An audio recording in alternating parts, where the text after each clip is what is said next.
और हम सब अपनी पहचान के लिए मोहताज होते हैं, लेकिन जनता जनार्दन ने अपनी भूमिका का निर्वहन किया।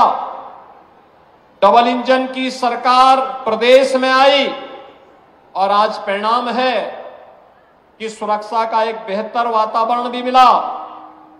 विकास की योजनाएं प्रभावी ढंग से क्रियान्वित हो रही हैं और विकास की योजनाओं के साथ साथ जनता को लोक कल्याणकारी योजनाओं का किस रूप में प्राप्त हो रहा है। आज इस कबीर महोत्सव के अवसर पर मगहर में 600 बालिकाएं दाम्पत्य जीवन के साथ यहां पर शादी ब्याह के कार्यक्रम के साथ जोड़ रही हैं। उनका विवाह का कार्यक्रम मुख्यमंत्री सामूहिक विवाह योजना के माध्यम से आज यहां संपन्न हो रहा है। मैं इस अवसर पर यहां के जनप्रतिनिधियों और प्रशासन को इस कार्य के लिए हृदय से बधाई देता हूं और इन सभी परिवारों को भी अपनी शुभकामनाएं देता हूं जिन परिवारों की बालिकाओं का बालकों का ये शादी ब्याह हो रहा है। मैं तो देख रहा था, मैंने वहां एक जोड़े को मैं देख रहा था, वहां पर मैंने पूछा तो पता लगा लड़का तो गोरखपुर का ही रहने वाला है। तो मैंने कहा देखो तुमने अपना कार्ड नहीं दिया, लेकिन देखिए सरकार की योजना मुझे यहां लेके आ गई, मैं बिना बुलाए मेहमान आपकी शादी में शामिल हो गया। आप सोचिए 600 बालिकाओं की शादी, दहेज मुक्त विवाह, दहेज मां बाप नहीं देंगे, खाने पीने की व्यवस्था मां बाप को नहीं करनी है, ये कनात तंबू ये जितना भी तामझाम है सब मां बाप को नहीं करना है, ये सारी व्यवस्था सरकार करेगी। 51,000 रुपए हर जोड़े की शादी के लिए, जिसमें से 35,000 रुपए बालक बालिका के खाते में जमा कर दिया जाता है। 10,000 रुपए का सामान बालिका और बालक के लिए खरीदे जाते हैं और 6,000 रुपए खाने पीने आदि व्यवस्था में यहां पर खर्च हो रहे हैं।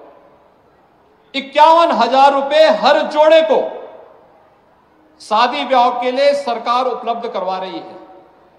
यह एक बड़ा कार्यक्रम और मुझे आज बताते हुए प्रसन्नता है कि प्रधानमंत्री मोदी जी के बेटी बचाओ बेटी पढ़ाओ के कार्यक्रम की कड़ी में उत्तर प्रदेश की योजनाएं, मुख्यमंत्री कन्या सुमंगला योजना, बेटी के जन्म लेने से लेकर के स्नातक तक की पढ़ाई की व्यवस्था, और वह शादी योग्य होगी तो मुख्यमंत्री सामूहिक विवाह योजना के माध्यम से इसी प्रकार का भव्य समारोह। आप मुझे बताइए किसी की बारात में इतनी भारी संख्या आती है क्या?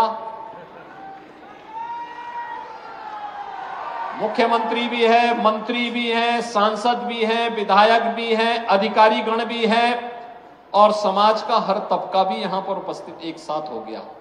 इतनी भीड़ तो मैंने बारात में देखी नहीं है, लेकिन इतनी भीड़ शादी ब्याह के कार्यक्रम में, सामूहिक विवाह योजना के माध्यम से इन गरीब बालिकाओं की शादी ब्याह के कार्यक्रम में, तो यह ईश्वर की कृपा है, संत कबीरदास जी की कृपा है और डबल इंजन सरकार का प्रभाव है जिसका लाभ आज आपको यहां पे प्राप्त हो रहा है।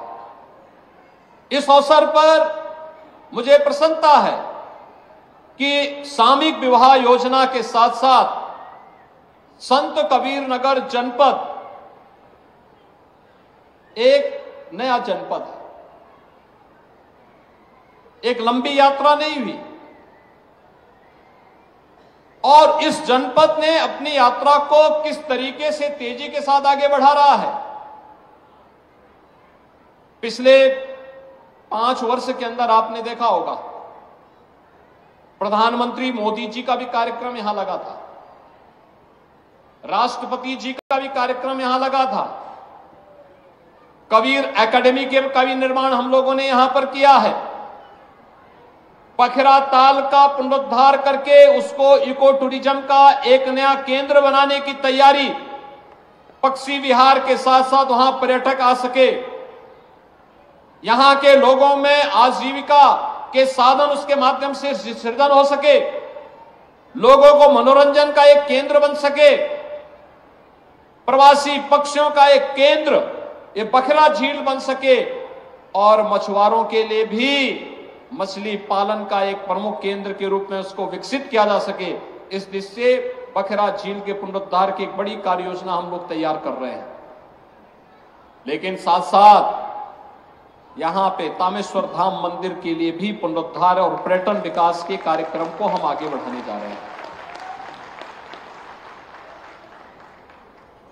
संत कबीर नगर जनपद में आने वाले समय में अपना मेडिकल कॉलेज हो। मैंने प्रशासन से पहले ही कह रखा है कि भाई यहां के लिए भी जमीन चिन्हित करिए, कहां यह बन सकता है। बस अड्डे के निर्माण की कार्रवाई को भी आगे बढ़ाया जा सके। जहां ये हो, अगर इतनी सब सुविधाएं देनी है तो उसके लिए सुरक्षा का माहौल चाहिए, और इसी के लिए integrated command and control centre, ये integrated command and control centre जहां पे एक ही जगह से बैठ करके, एक कमरे में बैठ करके पूरे नगर और जनपद के प्रमुख स्थानों की सीसीटीवी से एक एक जगह की जानकारी वहां पर कैद होती रहेगी, रिकॉर्ड भी होती रहेगी, लोग देखेंगे भी। और अगर किसी ने बदमाशी करने का प्रयास किया, किसी बेटी को छेड़ने का प्रयास किया, किसी की इज्जत पे हाथ डालने का प्रयास किया, या कहीं चोरी डकैती करने का प्रयास किया, तो अगले चौराहे पे जाते जाते पुलिस उसको स्वयं दबोच देगी, भाग नहीं पाएगा, वो भाग नहीं पाएगा। एक जगह से सब कुछ वहीं से उसको पता ही नहीं लगेगा, लेकिन अगले चौराहे पर इससे पहले कि कुछ हो तब तक राम नाम सत्य है की बात सामने आ जाएगी। ये कमांड एंड कंट्रोल सेंटर एक तो सुरक्षा का बेहतर माहौल देगा, और दूसरा ट्रैफिक मैनेजमेंट के लिए, ट्रैफिक की व्यवस्था कहां पे जाम है ये देखने का काम भी इसके माध्यम से ट्रैफिक पुलिस करेगी, डायरेक्शन देगी, कहां पे पुलिस को लगना है, कैसे व्यवस्था होनी है, कहां जाम है यह देखने का भी एक अवसर मिलेगा। नगर पालिका परिषद स्वच्छता के कार्यक्रम की मॉनिटरिंग भी इस ICCC से देख सकती है। और ठीक इसके साथ ही कोरोना कालखंड में integrated command and control centre की उपयोगिता आपने देखी होगी। कमांड यानी कोरोना कालखंड में हम लोग इसका उपयोग करते थे, एक एक गांव में स्क्रीनिंग करने की, एक एक गांव में क्या गतिविधियां चल रही इनको देखने की, हॉस्पिटल की व्यवस्था को संचालन करने की, वैक्सीनेशन के कार्यक्रम की, सैनिटाइजेशन के कार्यक्रम की, और तमाम अन्य कार्यक्रमों को हम लोग लेकर के चलते थे। और आज ये सभी कार्यक्रम यहां पर मुझे बहुत अच्छा लगा कि संत कबीर नगर जनपद ने भी अपना ICCC बना दिया है और उसको व्यवस्थित तरीके से आगे बढ़ाने के लिए कार्य किया है। मैं इसके लिए यहां के जनप्रतिनिधियों को भी धन्यवाद दूंगा कि इन्होंने अपनी निधि का उपयोग भी ICCC बनाने में किया, और उसका परिणाम है कि एक सुरक्षित खलीलाबाद, सुरक्षित मगहर, सुरक्षित संत कबीर नगर, उनके प्रयासों से आज यहां पे प्रशासन और शासन की योजना का लाभ यहां पर उसके माध्यम से लोगों को प्राप्त होगा। आज देश बदल रहा है, एक नए भारत का दर्शन हो रहा है। प्रधानमंत्री मोदी जी के नेतृत्व में इस नए भारत में हम सबका गौरव बढ़ा है। 140 करोड़ लोग आज अपने आप को गौरवान्वित महसूस करते हैं। जब देश शक्तिशाली होता है तो वह समर्थ भी होता है, समर्थ होता है तो समृद्धि अपने आप आने लगती है। और उस समृद्धि को देखते हुए आज भारत दुनिया की 5वीं बड़ी अर्थव्यवस्था बना है, और बहुत शीघ्र 2024 में एक बार मोदी जी को फिर से देश के प्रधानमंत्री पद की कुर्सी सौंपिए, भारत दुनिया की 3री बड़ी अर्थव्यवस्था बनेगा। भारत का दुनिया की 3री बड़ी अर्थव्यवस्था बनने का मतलब हर नागरिक के जीवन में परिवर्तन होना, प्रति व्यक्ति आय बढ़ना। उत्तर प्रदेश ने पिछले 6 वर्ष में 6 करोड़ लोगों को बहुआयामी गरीबी से ऊपर उठाने का काम किया है, और पूरे देश में 24 करोड़ लोग बहुआयामी गरीबी से ऊपर उठे हैं। इस सरकार के द्वारा उठाए गए उन कदमों का परिणाम है जिसके परिणाम स्वरूप एक गरीब को बिना किसी भेदभाव के शासन की योजना का लाभ प्राप्त हो रहा है। आवास मिले सबको बिना भेदभाव के, शौचालय मिला बिना भेदभाव के सबको मिले, आयुष्मान का कार्ड बिना भेदभाव के सबको मिल रहा है, राशन कार्ड की सुविधा हर जरूरतमंद को प्राप्त हुआ है, सड़कें बन रही हैं, हाईवे, रेलवे, एयरपोर्ट, 2 लेन और 4 लेन की कनेक्टिविटी, इन सभी का लाभ प्राप्त होता हुआ दिखाई दे रहा है। और आपका ये जनपद तो मुख्यालय लखनऊ गोरखपुर हाईवे के साथ जुड़ा हुआ है, दक्षिणांचल राम जानकी मार्ग के साथ जुड़ा हुआ है, और उत्तरांचल में भी अच्छी कनेक्टिविटी की व्यवस्था हो रही है।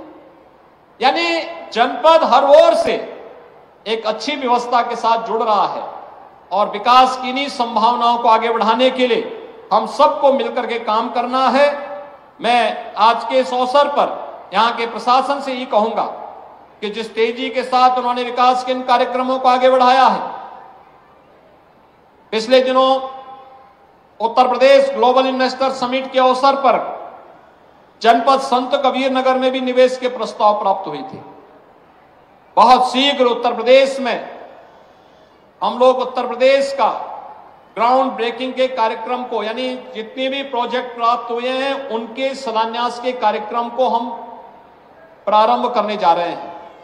उस अवसर पर संत कबीर नगर की भी उन परियोजनाओं के लिए जहां जमीन की आवश्यकता है जमीन उपलब्ध कराना, जहां पे अन्य प्रकार की जितने भी नो ऑब्जेक्शन सर्टिफिकेट उपलब्ध करवाने की कार्रवाई है, सभी प्रकार की कार्रवाई को समयबद्ध तरीके से आगे बढ़ाने का कार्य सभी संबंधित विभाग अगर कर पाएंगे तो यहां की योजनाएं न केवल आगे बढ़ेंगी बल्कि हजारों नौजवानों के लिए नौकरी और रोजगार की सुविधाएं उपलब्ध होंगी। और संत कबीर नगर के लिए तो कबीर में खल्लाबाद में तो है ही व्यवस्था, उनसे सटे हुए आमी नदी के ठीक उस पार गीडा भी यहां तक फैल चुकी है, तो गीडा में भी रोजगार के ढेर सारे अवसर आपके लिए उपलब्ध होंगे। आज के इस अवसर पर कबीर महोत्सव का एक कार्यक्रम जनपद की स्थापना और उसके पीछे के उद्देश्यों को पूरा करते हुए शासन की योजना को अंतिम पायदान पर बैठे हुए व्यक्ति तक जोड़ने के एक सशक्त माध्यम बनते हैं। अपनी लोक कला, लोक परंपरा, लोक संस्कृति, लोक गाथा, इन सब को आगे बढ़ाने के साथ साथ मेरी आप सबसे अपील होगी, बहुत सारे परिवार ऐसे होंगे जिनके पास पुरानी चीजें होंगी, किसी के पास पांडुलिपि होगी, किसी के पास ताम्रपत्र होगा, जहां तहां बिखरे पड़े होंगे। इसको कलेक्शन करके जिले के अंदर उसका एक केंद्र बनना चाहिए जहां एक बेहतर म्यूजियम बने, जिस म्यूजियम में हम लोग इनको संरक्षित कर सकें और आने वाली पीढ़ी के लिए इसे धरोहर के रूप में सजो सकें। इसके बारे में भी एक बहुत बेहतर व्यवस्था होनी चाहिए और कबीर एकेडमी इसमें मगहर के उसमें सहयोगी बनेगी, उसको संरक्षण करने में सहभागी बन पाएगी। इस विश्वास के साथ आज के इस अवसर पर मैं एक बार फिर से कबीर महोत्सव 2024 के इस समापन कार्यक्रम के अवसर पर यहां के जनप्रतिनिधियों, यहां के प्रशासन को और इस पूरे कार्यक्रम में सहभागिता निभाने वाले जितने भी कलाकार आए हैं, वे बाहर के भी थे, लोकल भी थे, यहां के महंत जी को, यहां के पूर्व और वर्तमान जनप्रतिनिधियों को, अन्य सभी महानुभावों को, उद्यमियों को, जिनकी भी सहभागिता इस पूरे समारोह के साथ रही है, कार्यक्रम के साथ रही है, उन सब का हृदय से अभिनंदन करते हुए उन्हें बधाई देता हूं एक सफल आयोजन के लिए और अपनी शुभकामनाएं देते हुए वाणी को विराम देता हूं। धन्यवाद। जय जय श्री राम।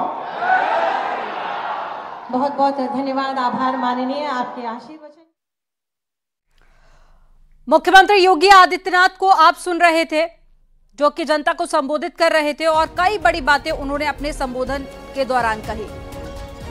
मछुआरों के लिए तालाब संरक्षित किए जा रहे हैं और तकनीकी तरीके से भी कई बड़े बदलाव किए जा रहे हैं ताकि लोगों को बेहतर माहौल मिल सके और साथ ही उन्होंने कहा कि अगर कोई बदमाशी करेगा तो उसको छोड़ा नहीं जाएगा।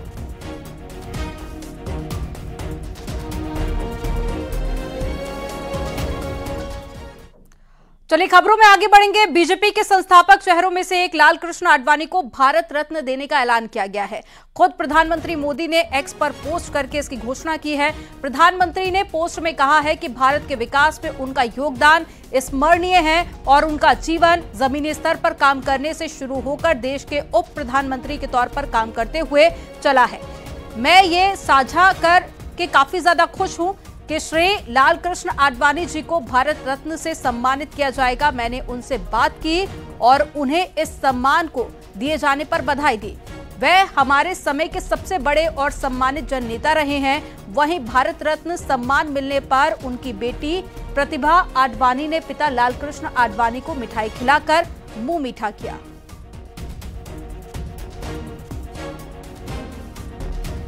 ये दो तस्वीरें हम आपको दिखा रहे हैं। पहली तस्वीर जहां पर लाल कृष्ण आडवाणी की बेटी उनको मिठाई खिलाकर उनका मुंह मीठा करा रही हैं, साथ ही उन्हें बधाई दे रही हैं। और दूसरी तस्वीर हम आपको दिखा रहे हैं जब प्रधानमंत्री नरेंद्र मोदी के लाल कृष्ण आडवाणी से मुलाकात के दौरान की तस्वीरें हैं। वो बुके देकर उनको बधाई भी दे रहे हैं और साथ ही प्रधानमंत्री नरेंद्र मोदी की तरफ से एक्स पर ये जानकारी शेयर की और उन्होंने खुद भी खुशी जाहिर की।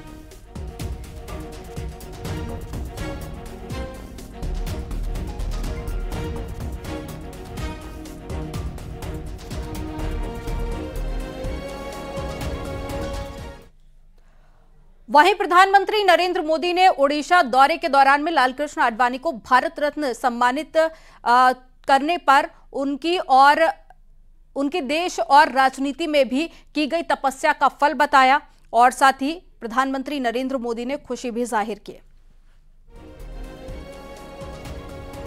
आज भारतीय जनता पार्टी के हर एक कार्यकर्ता के लिए भी गर्व और गौरव का दिन है।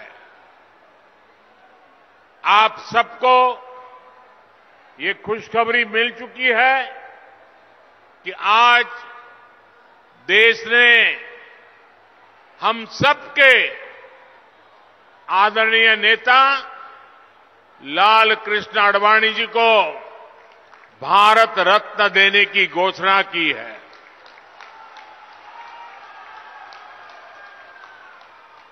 ये सम्मान राष्ट्र सेवा की परंपरा के सम्मान के हम सब कार्यकर्ताओं का भी सम्मान है।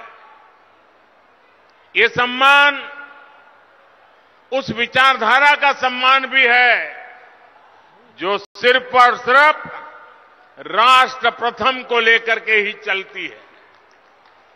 ये सम्मान दो सांसदों वाली पार्टी से चलकर देश और विश्व की सबसे बड़ी पार्टी बनने का और लोकतंत्र को मजबूती देने वाले कार्यकर्ताओं के संघर्षों का सम्मान है। एक समय था जब शुचिता और ईमानदारी पर आधारित एक अलग राजनीति के कारण भाजपा को सियासी अछूत घोषित कर दिया गया, लेकिन अटल जी के साथ आडवाणी जी जैसे नेताओं ने उस दुष्चक्र को तोड़ने के लिए अपना जीवन खपाया। आडवाणी जी ने भारत के लोकतंत्र को एक पार्टी, एक परिवार की कैद से निकालने के लिए निरंतर संघर्ष किया, सबका मार्गदर्शन किया।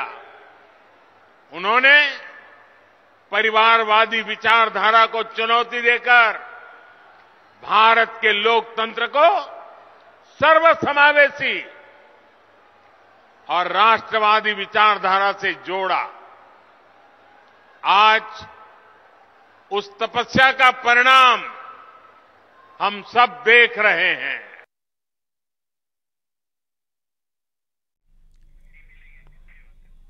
बदायूं में सिविल जज जूनियर डिवीजन ज्योत्सना राय का शव संदिग्ध परिस्थितियों में लटका हुआ मिला है। शव उनके आवास के एक कमरे में मिला है। पुलिस ने दरवाजा तोड़कर शव को बाहर निकाला और पुलिस के हाथ कुछ सबूत भी लगे हैं, जिसकी जांच पड़ताल पुलिस कर रही है। ज्योत्सना राय अविवाहित थी और अपने क्वार्टर में अकेली रहती थी। महिला जज का मोबाइल फोन पुलिस ने अपने कब्जे में ले लिया है और साथ ही जांच की जा रही है। पुलिस ने परिजनों को सूचना दे दी है। सिविल लाइन थाना क्षेत्र के रजिस्ट्री ऑफिस के पास बने जजेस क्वार्टर का ये मामला है। करके उन्होंने देखा तो बेडरूम के साथ जो बगल वाला कमरा था उसमें पंखे के साथ उनकी लटकी हुई हैंड बॉडी वहां दिखाई पड़ी। शव को कब्जे में लेकर के पुलिस ने अपनी कार्रवाई शुरू की है। वहां उनके जो डॉक्यूमेंट्स मिले थे उनमें से भी कुछ चीज़ें प्राप्त हुई हैं जो घटनाक्रम में प्रकाश डालती हैं। समस्त तथ्यों की जांच की जा रही है और इसमें जो भी अगले तथ्य आएंगे उस पर पुलिस अपनी कार्रवाई करेगी। यहां पर वक्त हो गया एक छोटे से ब्रेक।